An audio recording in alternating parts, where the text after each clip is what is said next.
Welcome to Extra Takes, hosted by Northland Church Senior Pastor Dr. Joshua Laxton. Join us each week as Pastor Josh reveals the rest of the story behind his sermons.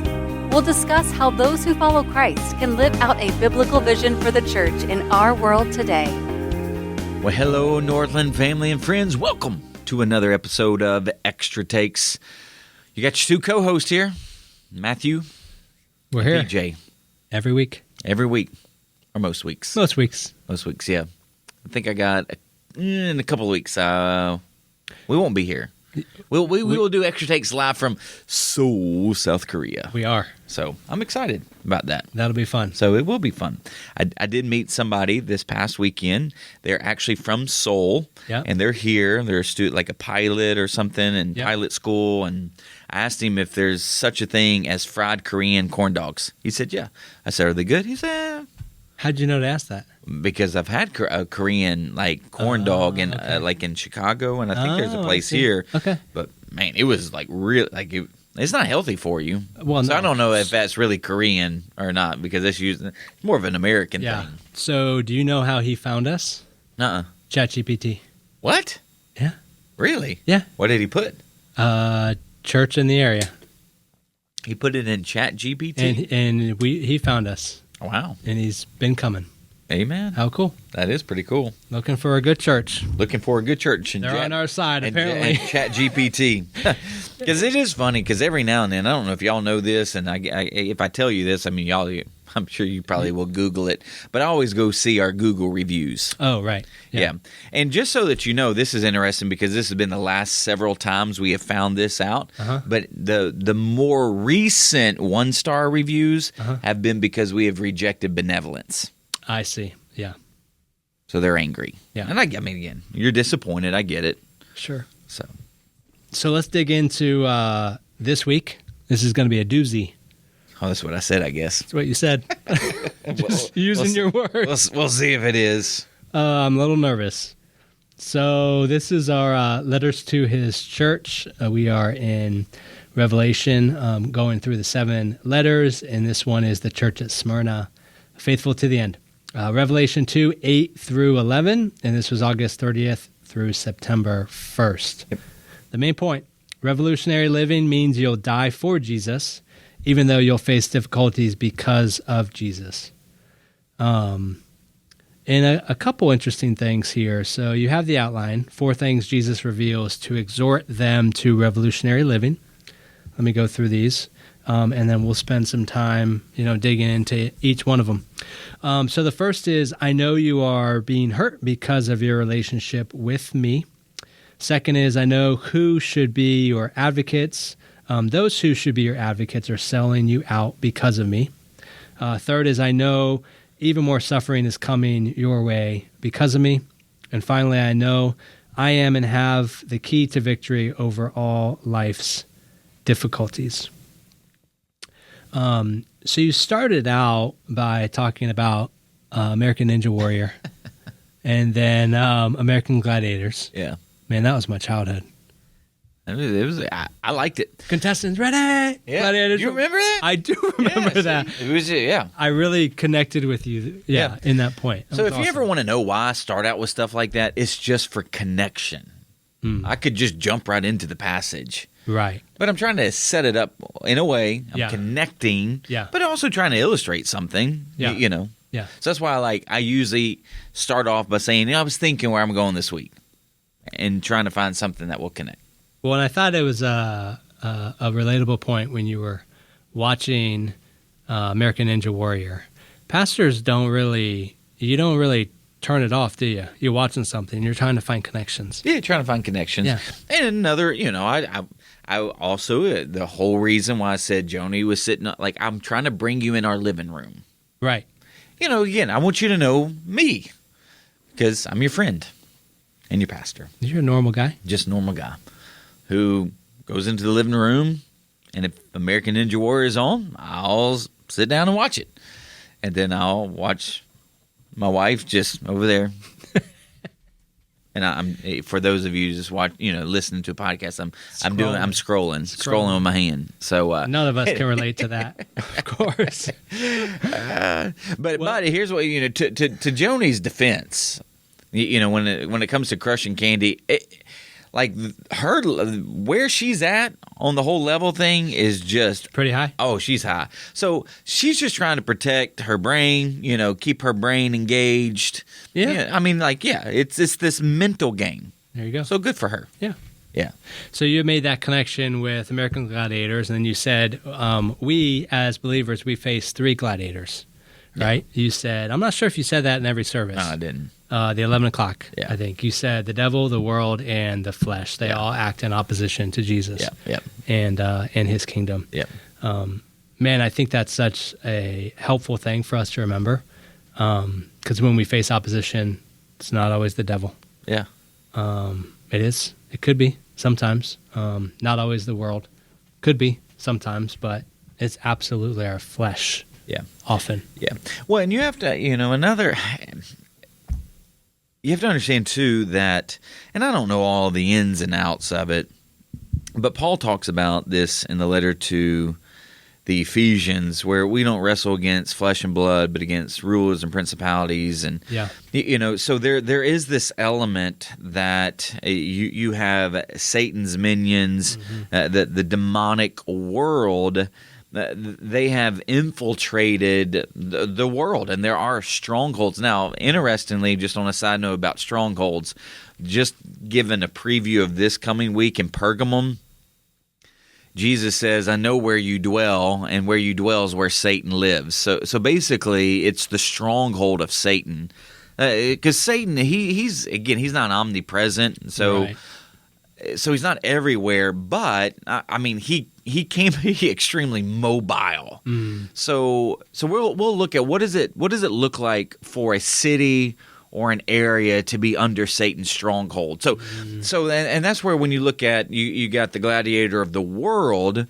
I mean there has been this influence of Satan to in some sense reproduce, whether it's through his minions in the demonic world and in some sense possession or oppression, that the world is antagonistic against Jesus and his followers. So I want us to kind of in some sense understand the depth of that, because think about it, you got Satan, the world, and then the flesh. So if you kind of look at it this way, is that you got Satan over here, you got the flesh over here, and let's just say you have the world in the middle. You have the influence of both the flesh side of the sinful nature of man and Satan's opposition in the demonic world being injected within and influencing the world. I mean, so that's where you have you have the double whammy when it comes to the world, but Satan's working through the world and that's what we see here. He's working through the world to bring about affliction and trial and poverty and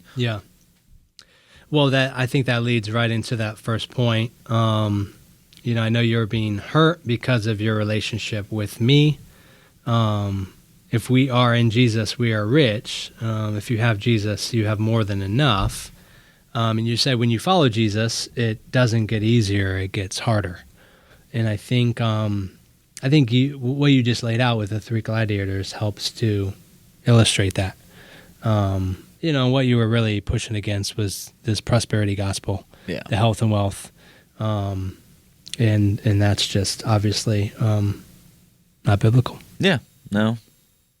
Some people want to make it, but I mean, it's really hard to make it when you look at Jesus, and it's hard to make it when you look at what he encouraged and exhorted his church in. It's just it's not there. And this was the point where he said, I know your afflictions and your poverty. Just talk more about that.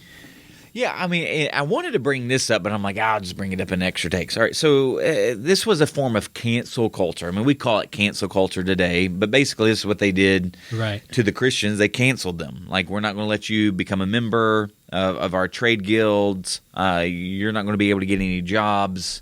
You are going to be in abject poverty. We want to take everything away from you. So they canceled them because of their belief.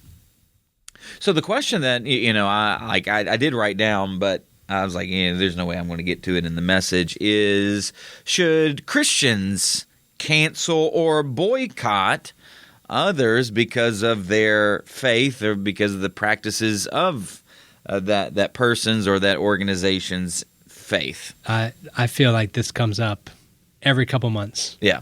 So a couple things. I mean, I didn't even write them down. I'm going to try to just do them off the top of my head. All right. So we do see in actually the city of Ephesus, if you go back to Acts and you look at the chapter where Paul's in Ephesus, there are these businessmen, and we also see this in Philippi, the businessmen who are making money off of the slave girl.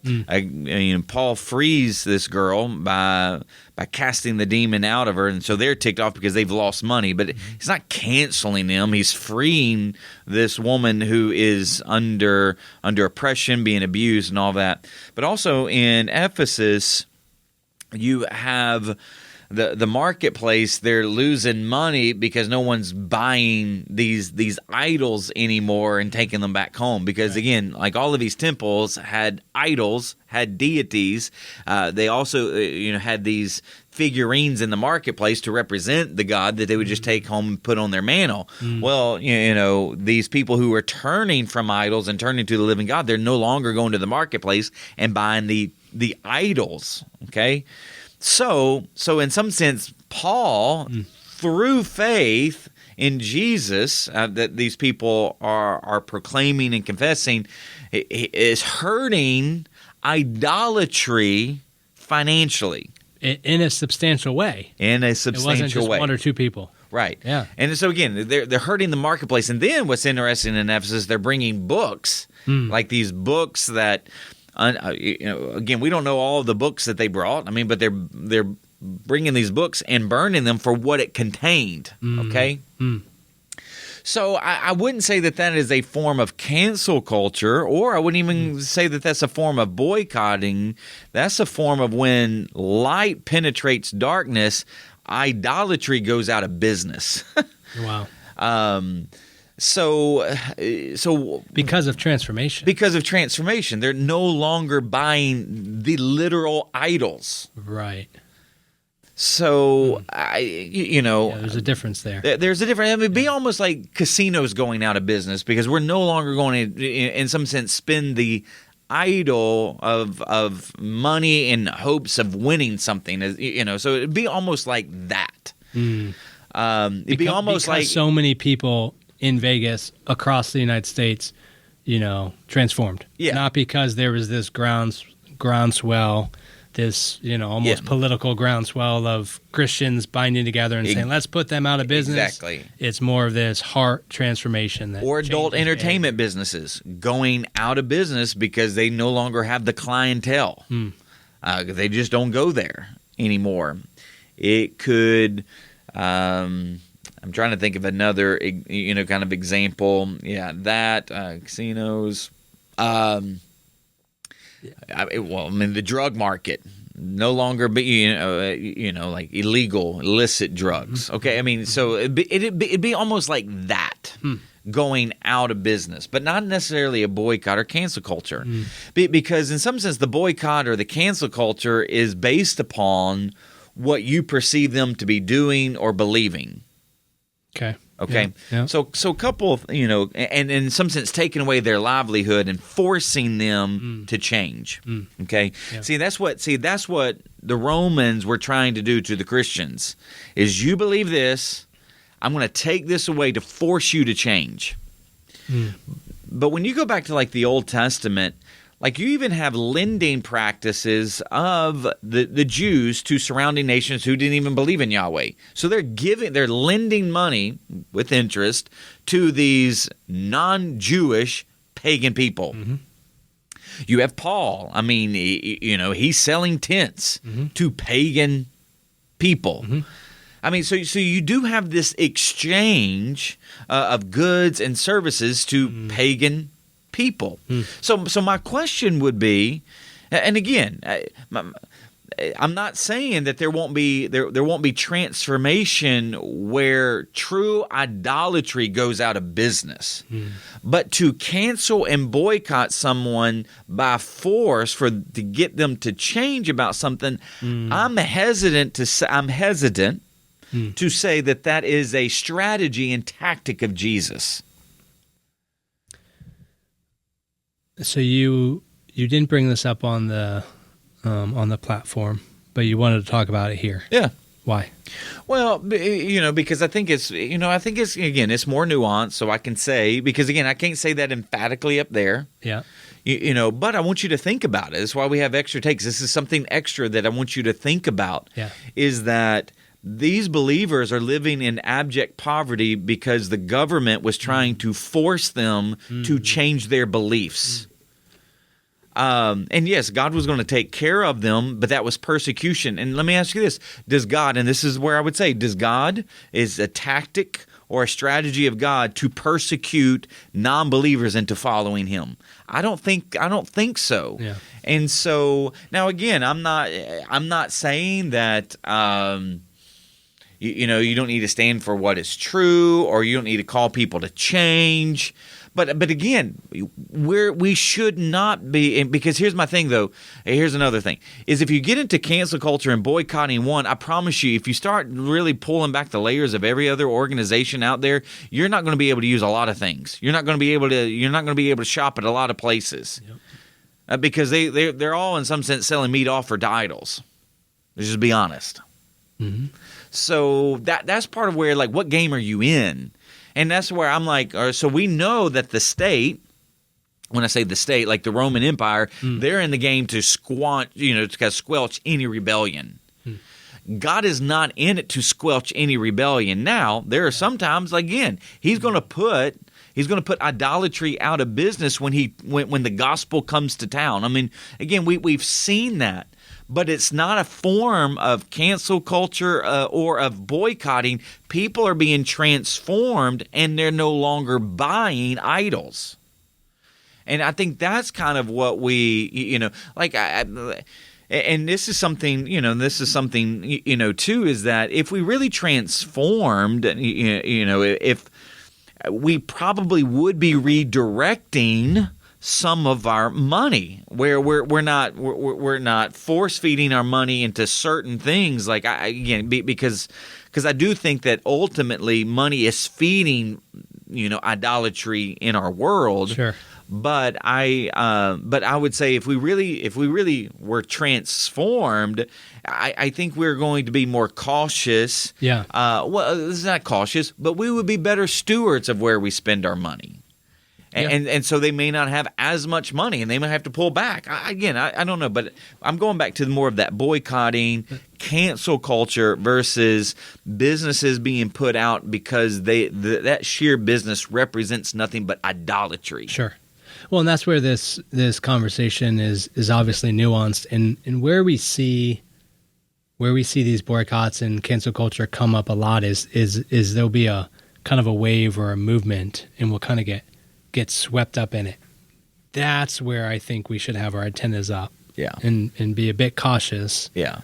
Who's behind this? What are the motivations, right? Yeah. It's a very different thing. Yeah. What I'm hearing from you is different where we are convicted to change our behavior. Yeah. As opposed to, this groundswell of something that's hitting us, and now we have to boycott this because we're being told that this is immoral. Well, where is that coming from, right? Yeah. So, we don't always know. We don't always know where the intentions and all that. But if it's, as we're reading scripture and as we're being convicted and as we're praying and we feel, hey, I need to redirect my money here. I shouldn't be spending it here. I shouldn't be doing this. Like, that's a whole different thing. It is a whole. I mean, and it could be a very exhaustive game to play. But when in the years, in the recent years, you need to boycott so and so organization because their bathrooms are this, or you need to boycott so and so organization because they are woke. I mean, I'm just thinking through more of a New Testament lens, Jesus lens. the whole Roman Empire was pagan. I mean, you could say it in their, in their ways, it was a woke empire. And again, in their ways, I mean, different now. But I'm just saying, so are you just going to boycott the entire Roman Empire? Well, these are kind of the growing pains of us going through in us coming to terms that we are in a post-Christian society. Yeah. Because here's another thing that I also, kind of say, like, so if you get in for, kind of a tit for tat type thing, like a slug match with the culture, you're going to lose. I believe that, because we do not fight like the world. But here's the thing: if we fight like the world, we're bound to lose, because I don't believe that Jesus wants us to fight like the world. He wants us to fight differently. And go ahead. No, that's just a fascinating point. You're just saying that the moment we enter into that fight, we lose. Yeah. I mean, I think we lose our witness. I do think that we lose power, because our power is in our faithful witness. So that's why I want to challenge you all to think about this whole idea of boycott and cancel culture in the midst of a world that does want to cancel you for your beliefs, or if you make a mistake, or you say the wrong thing, do the wrong thing, whatever it may be. I don't think that that's the way Jesus fights, even though Jesus does put idols out of business when he comes to town, and Christians who follow him no longer participate in idolatry. Right. That's what I think. Right. And again, that's different than what was going on here, which was leading to abject poverty for the believers. You either cave, you either change, or you're going to be poor. You're not going to get a job. You can't get a job here. Very sorry. And I would say that I don't know if you cannot have a pluralistic nation in that regard. And so it no longer serves the common good. Right. Because now it's a specific good. One, we are seeing this in pockets, little by little here. I think it will continue. And what I'm hearing you say is we have to fight the urge, even when it's being done to us. We can't do that back. We can't enter that game at all, because Jesus would have us fight it differently. Yeah. And that's where I would say, listen, if you don't want to go to a business because XYZ or whatnot, okay, that's your conviction. You don't have to publicly demonstrate that or declare that, or even try to elicit other people to your side for that. And so, and that goes back even to my whole political thing that I did get really upset about. Is, listen, if you want to vote for a candidate, vote for a candidate. I just don't. I am having a really, really hard time in this day and age when we have evangelicals for Trump, evangelicals for Harris, because now you are putting a label that is supposed to be a label representing Jesus. You're putting a label on a politician that does not represent the totality of who Jesus is. So that's kind of where I'm like, and that's where I don't want us to be political pawns. We are not political pawns. We are called to be salt and light. We are called to be witnesses. The minute we become a political pawn, we alienate the other half of the population. And that's, again, and again, you can disagree with me, and that's fine. That's why I'm having more of this discussion on Extra Takes. Right. But I'm going to say we got to get back to what are we called to do. And I promise you, this is why these letters are so heavy, is that Jesus is calling his church to the life he saved them to. Right. So let's talk about that, because that is point 2. Yeah. I know those who should be your advocates are selling you out because of me. Yeah. And to that point, you said the church should never be for sale. We've already been bought. Yeah. And you said, I am so upset at Christians today in the political sector. Yeah. I heard that. I go, ooh, I'm writing that down. Talk more about that, because you said there should only be one king that we attach our wagon to. Our politicians will sell us out. Yeah. Yeah. I mean, our politicians will sell us out. Listen, I mean, again, I'm not trying to be controversial here. It's just in the news. Well, so This part, whatever you're about to say, you wouldn't say on the platform. No, I wouldn't say on the platform. What we're saying in an extra take. So that's where I don't want you to get, and this is where I can get your underwear in the wad. I can poke you and prod you a little bit. You could probably. Because I can get more out of you on extra takes. Trump has been in the news recently for some adjustments he's making to abortion. Yep. And it's making some Christians uncomfortable. Feel betrayed. Okay, yeah, I mean, so that's where I'm like... He whatever you want to say about him, sold us out. That's how. Well, I'm just saying, like he has become a little bit more, or at least this element has been more of a political maneuver that politicians do, and so that's where I'm like, don't attach your way. Like if you want to vote, like again, I have no problem with you allowing the Spirit of God. And that's why I gave you those questions in that series, The Church in a Divided Democracy. Yeah. If you wrestle through those and you really think deeply and pray and you want to vote for a candidate, okay. I mean, I'm not going to tell you who to vote for because I'm really wanting to develop more of how you think than me just telling you what to do. But that's where I'm like, don't attach your wagon to him. And definitely don't attach your wagon to the other person. Like this is just where that's where I'm telling you, I really cannot fathom. Now, and then here's why I know the argument. So let me go deeper into this. Well, don't you see where our country's going? And all that. Okay, so then I'll go to the last point that I made about your object of fear being greater than your object of faith. Listen, I understand you want a more comfortable society. I get it. I just met with a family where the person is older baby boomer, and she's like, it's just not what it was years ago. What would I do? I have all this angst. I have all this anger. And then I'm like, well, you have to understand, what is your object of fear? Do you fear this political candidate? Do you fear taxes? Do you fear a progressive, secular, immoral, doesn't know the difference between you're right and wrong, doesn't really know the difference between a male and a female, what is it that you fear? Because I can promise you that the true Jesus is greater than that fear. Like he's got you. Yeah. And see, and this is where I feel like we have so many Christians, they fear the other side. And so they feel like, and then it goes back to the crisis of faith, that you either fight, flee, or freeze. And in the political realm, you typically fight, and you fight vitriolically, you fight with venom, you fight with disparaging, you fight with fear tactics. I mean, that's what American politics do. But Jesus has called his church to something better. I'm not saying, and here's the other thing, I'm not saying that you shouldn't be angry.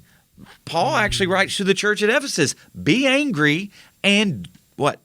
Do not sin. See, what happens is that we have an unholy anger that blows up bridges. It is okay to have this righteous indignation of where you perceive the country going in a very hurtful direction. Yeah, we don't know how to do that. But you need to have a righteous indignation, a holy indignation. And you need to redirect and reframe that anger, because I promise you, I can and I hate to. I'm not a pessimist. I mean, you've now worked with me for 2 years. Oh, I'm just a realist at this point. I'm an optimistic realist. Listen, our country is not going to get any better with this. So it is incumbent upon the church, again, to engage in a manner the way Jesus would engage. Because that's what led to the transformation of the Roman Empire. Now, it did take 3 centuries. But we've got to engage better. And the church in Smyrna helps us understand that. Like just think about it. They could have complained. They could have said, "Why, Lord, why?" And maybe they were, but Jesus, because he's going to say what needs to be said, so that for church history, we can read what he said to the persecuted, to the church in an area. And this is why you got to pay attention to Pergamum. I mean, they're in the thick of it, and Jesus actually has some things against them, but particularly with Smyrna, he's like, listen, you're being faithful to me. I have nothing against you. You are going through affliction, and you're not complaining or grumbling.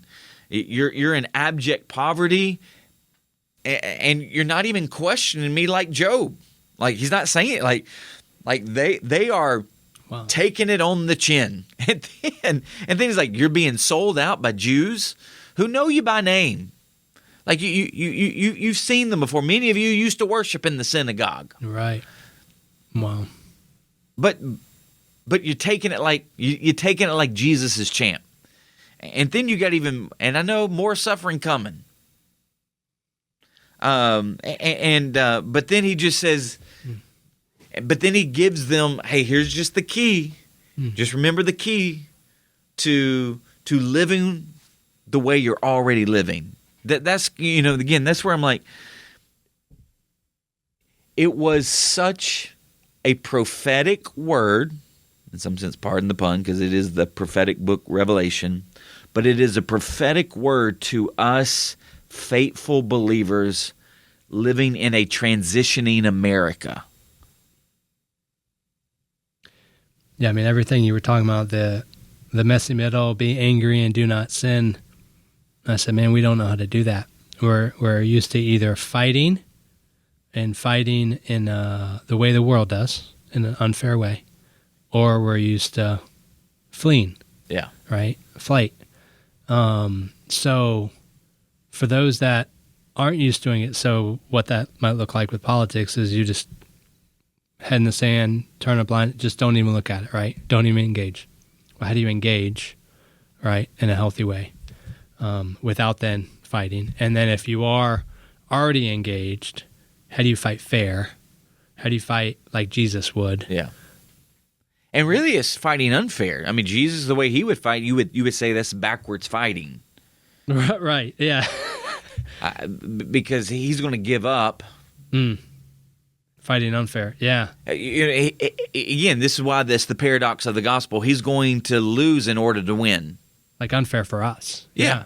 He's going to die in order for your life to be had. I mean, think about that. Okay, so let me just challenge Christians who are in the realm of kind of really heated political season, like you're engaged in it. Okay, if Jesus could bring more people to himself through Kamala Harris winning, would you give up the election?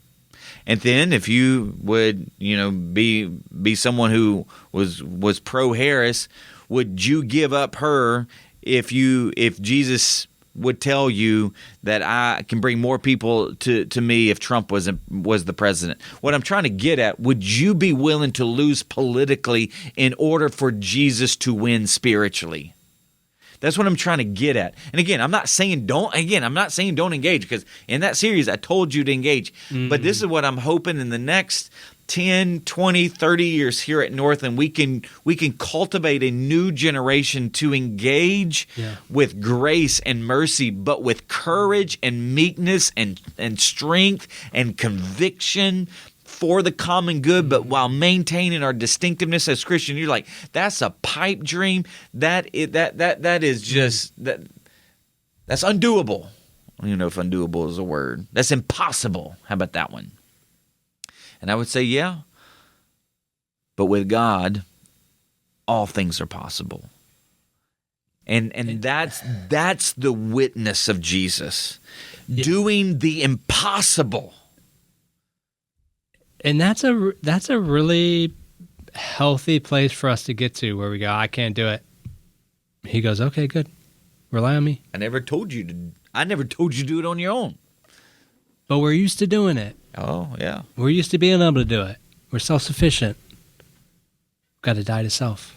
Yeah. So, and that's where I really love the whole, kind of illustration around myrrh. How do you how do you harvest myrrh? Incisions, wounding, cuts. How'd you find that?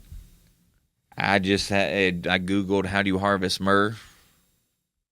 Because I read about it. No, okay. well, they told me. I mean, like when you're reading about it, because it's a certain tree. Same thing with frankincense. And the reason why frankincense and myrrh is so expensive, even in antiquity and even today, is because the trees are rare. I see. But there was a tree in this, that existed in the city of Smyrna that it was named after. I forget what I don't know. I can't even pronounce it. I just call them myrrh trees. It was the city of myrrh. The city of Myrrhville. Myrrhville, I like that. Yeah, I like that. Seuss. Myrrhville. So, I mean, that's where I think about it. The church is supposed to be Myrrhville.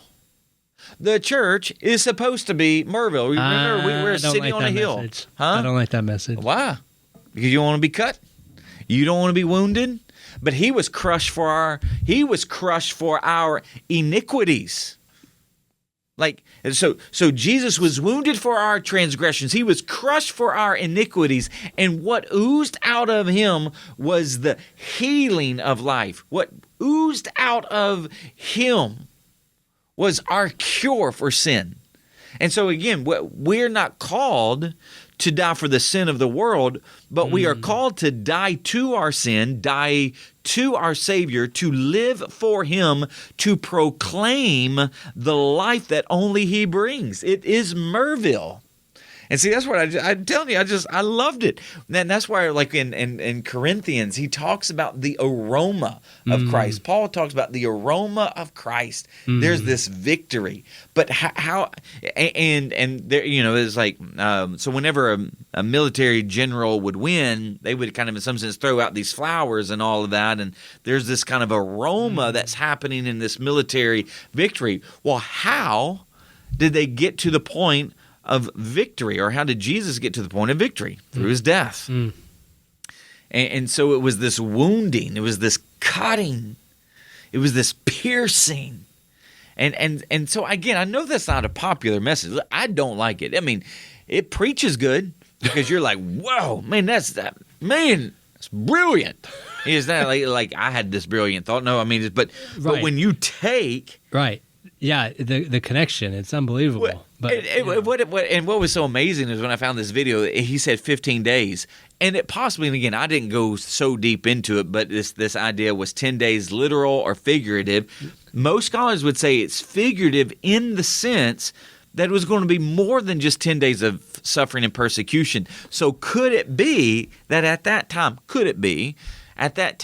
they harvested over a 10-day period, not a 15-day period, because you're only looking at a 5-day difference. Right. Well, and what stood out to me was it wasn't just one time, every 15 days. It was every 15 days, yes. Over and over. And the fruit was the tears, them crying. I mean, that was it. The tree cried, and that's what, every 15 days. That's why, when I'm preaching and I'm going, I just don't know if people are getting the weight of what this is telling us.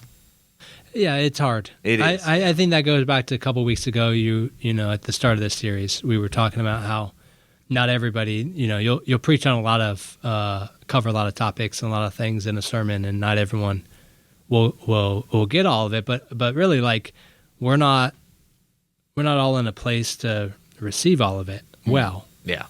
So that's a heavy message. Yeah. A heavy piece to receive. But this is where, the church, what's interesting is, because that's when I was giving some stats about persecution around the world. This is under the third point. Yeah. Yeah, the persecuted church, here's what they would say. They want you to pray, but they're not asking you to pray for the persecution to stop. They're asking you to pray for their boldness, because what they're finding is that in their persecution, the church is growing. This is why Tertullian, one of the church fathers, said that the the seed, the blood of the martyrs is the seed bed of the church. Yeah.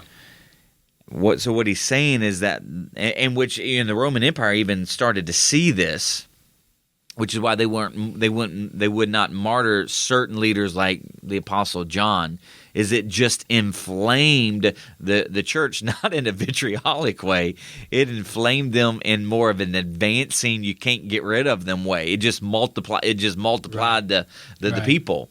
And see what, and I'm telling you, and this is part of where the church in America just needs to wake up. And I think one of the ways that they're going to need to wake up is what I'm going to preach on this coming weekend. I keep saying it. I've already said it probably 3 or 4 times, and it has to do with heretical teaching being allowed in the church because it is completely eating away at our Christocentric or our Christ-centered identity. And so, because basically what we're seeing, the church is in decline, the church is in retreat in America, and yet we enjoy really religious freedom comparatively to all of the other parts of the world, yet in parts like China and Algeria, the Middle East, the church is just growing. It is growing in a multiplicative. I can't even say it. Multiplicative. There you go. That's it. Thanks. Good job. Yeah. A multiplicative way. Hey.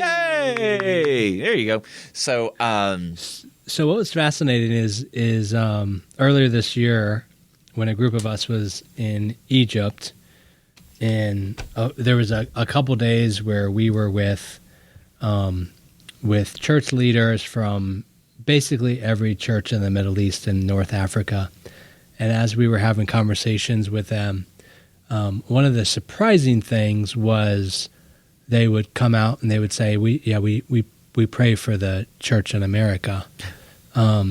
Because although they are persecuted in ways that are just hard for us to fathom, they also recognize that, no, we're not persecuted in the same way, but there's immense challenges that we're facing. And they also recognize that there is, there's a great force and a great opportunity. I mean, the way that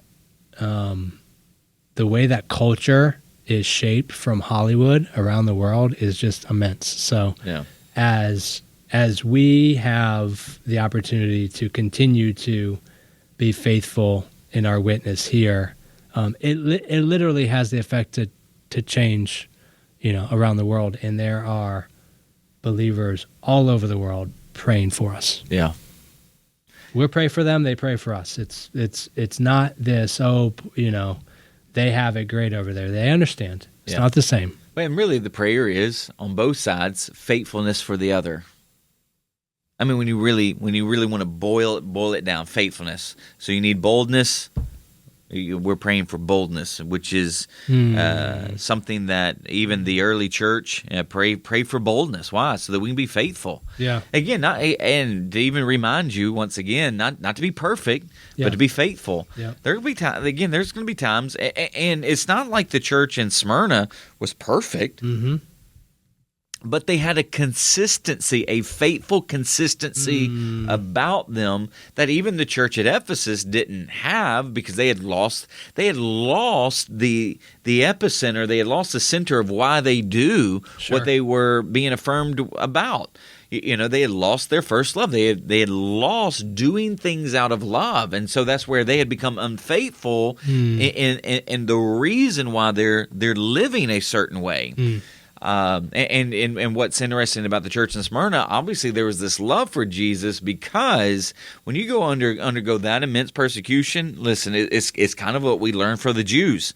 Listen, they even in the Roman Empire, hey, listen, we'll go on, we'll kind of go under the radar. We won't ruffle any feathers. Hey, we'll kind of adopt whatever that religious exemption that you gave us, but hey, we'll kind of back off.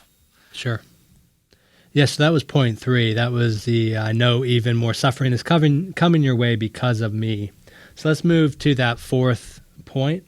I know I am and have the key to victory over all life's difficulties. And this is where you laid out 4 truths: the object of your faith, overcome your fear through your faith, obedience to the faith even to the point of death, and focus on the objective of your faith. So that first one, the object of your faith. You said if your faith is in Jesus, you're gonna make it. You're gonna be okay. Okay, how? Yeah. But really, because what you're not saying, because what you're not saying is you're going to have your health, you're going to have your wealth, you're going to have, free of suffering. Like, what do you mean by you're going to be okay? Well, so let's think about some of the biblical truth that we know is that you're going to have joy, even in the midst of sorrow. So you'll have joy. There will be a peace. I mean, even Paul tells us in Philippians is that in everything, through prayer and supplication, present your requests to God, and the peace of God, which transcends all understanding, will guard your heart. And again, he doesn't say he's going to answer everything that you, right. but through prayer and supplication, there's this idea that when you connect with God and you tell him everything that's going on, there's going to be this overwhelming peace. So you're going to have joy. You're going to have peace. Also, you're connected to his body. So there is going to be a resilient factor because you are with like-minded brothers and sisters who's going through the same trial, but they're there to encourage you. So you will have joy, you will have peace, you will have encouragement and exhortation. So you'll have that element of being okay. Paul he tells us to be absent from the body is to be present with the Lord. So I mean, in Paul's eyes, he would actually rather die. Now he's going to leave that day up to Jesus when he does that, but he'd rather die because to be absent from the body is to be present with the Lord. Okay, so what's the worst? And seeing that's part of where the boldness of the church came from. Okay, listen, so you kill me, I'm no longer here, I'm with Jesus. Now, again, that doesn't mean be a kamikaze pilot, but there's this satisfying hope that you do have. So you'll be okay in that regard. And, and then with Jesus, like, particularly for Americans, is that you really are going to be okay. In the sense that, and this is part of where, like, going back to that, at the very beginning, I talked about the 1-star reviews. Okay, so I get why some people, they're in a crisis in their life and they need some benevolent help. I mean, I get that. Regardless of whether it's Northland or any church, it's not that we have this never-ending, kind of stash of money where, like, one of the things that we were learning early on when we got is that we were giving out so much money to people that we didn't even know, that we had never met, that never even attended a service, that we literally had no money to help out people who were even attached and attended Northland. So I get why people, but in some sense, here's what I would say is that, listen, if you don't have a church home and and you're not a believer and you don't have a group who do you go to when a crisis hits?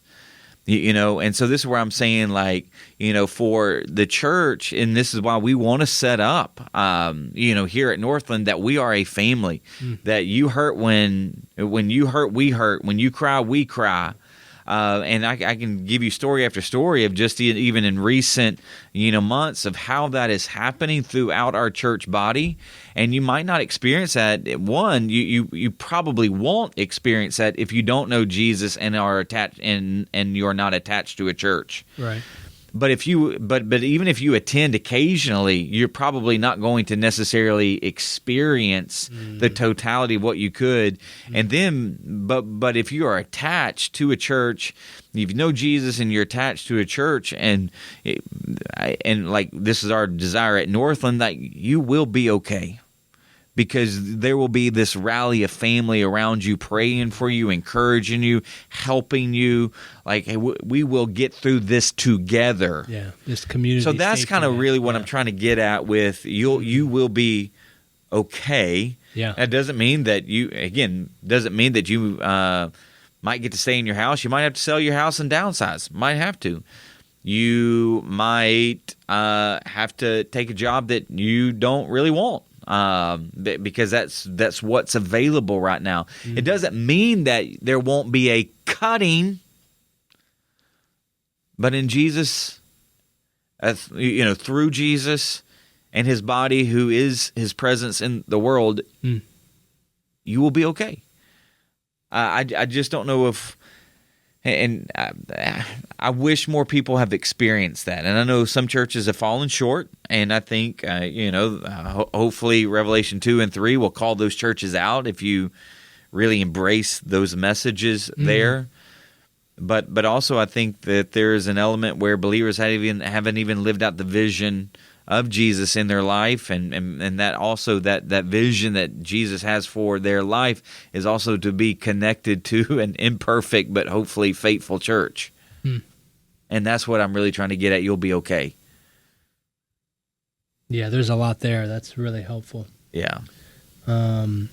So let's see. The second point, obedience to the faith, even to the point of death.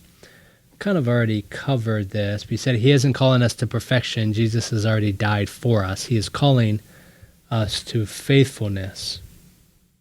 You talk about that a lot. Why is that so important? Because it was important to Jesus. I mean, it just was. It's just important to him. And this also an Old Testament concept too, is that if you are faithful, you will enjoy long life in the land. And we also see, even in Israel, it doesn't mean that you will be perfect. It just means that you will be faithful. So really what that means is that when you are unfaithful, or you have a bout of unfaithfulness or a season of unfaithfulness, like 5 of these churches did, you will repent and return. But this is one of the things, that's why you need to pay attention to what I'm going to talk about this week, is that I'm going to tell you why there are people who, in some sense, are Christian by name, but they don't repent and return.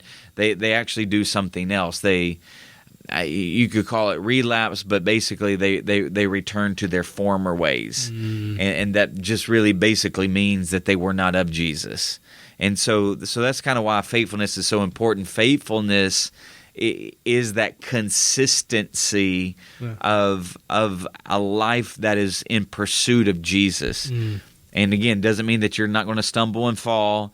I like what Proverbs, talks about. A righteous person, falls 7 times and get back up. So even the amount of times in some sense completion, that person is still going to fall, still going to get up.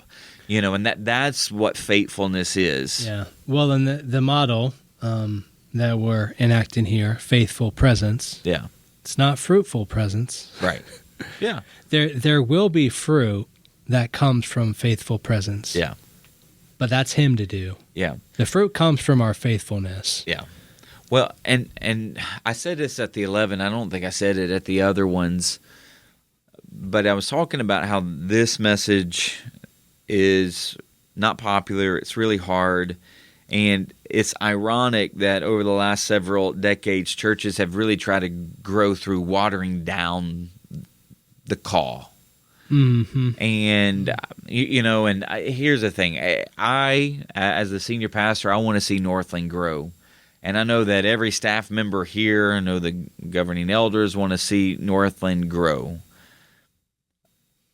I just want to make sure that we want Northland to grow in the right way. Yeah, I would say grow how? Yeah, we want to, and we want to grow through faithfulness. Yeah, and I know, and this is the rub today in the 21st century in America is, and I used to say this years ago, like I know how to grow a church. When I say I know how to grow, I know I could even change the way I preach right now. And that's dangerous. And that's the thing. I'm telling you, I know how. But that's not the way I believe that God has called us to grow. And faithfulness is to what Jesus has called us to preaching what Jesus wants us to preach, to adhering to the doctrines that Jesus wants us to adhere to. giving witness the way he wants us to give witness, engaging Babylon, America, the way he wants. Like, that's faithfulness. And it's not going to tickle the ears of people. It's not going to make people all the time feel good and make them want to go home and pet their poodle because they're so happy that what they just heard. I mean, and here's what, again, this is what's coming this weekend is, I know that the way I preach and what I will preach, I'm telling you, people will leave and go, I'm never going to come back to that. I just don't feel a certain way. But here's again, my goal is not to make you feel a certain way. My goal is to lead you to Jesus and to see his wonder, to see his beauty, to see his majesty. That's what I'm wanting to draw you, because once you see and once you taste and once you receive, I'm telling you, your life will not be the same, and you will come hungry. You will want to come and be transformed. You will want to come and be challenged and convicted, because you have not arrived yet, and so you're going to want to know him and the power of his resurrection, to share in his suffering. Like that's for me, that's the faithfulness. Because here's the thing, like the church even in Smyrna, the church in Ephesus, Pergamum, the church in AD 94, 95, 96, living throughout the Roman Empire. I mean, again, they didn't have cute strategies, like coming here will make you feel good. I mean, we're growing because, man, the empire is letting us grow and letting us just say Jesus is Lord. I mean, this is so easy.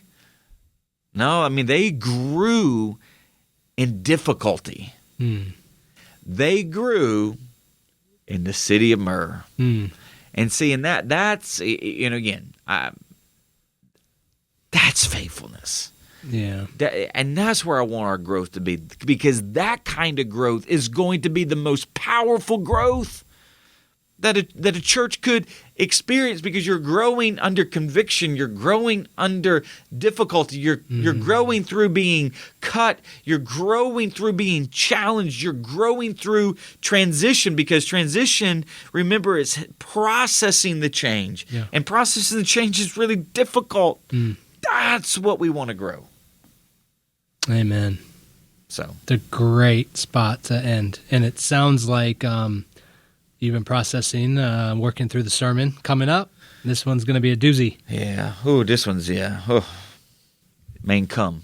This is where I'd love to see. I mean, if you're listening to this podcast, I would grab a hold of the image of Letters to His Church from our Facebook page or Instagram and just invite somebody this week. Maybe they've left the church. Maybe they haven't been to church in a while. I would just really encourage. I've never done that before. Invite somebody. And then one of the things that we will do at the very end, we're just going to have a time of prayer.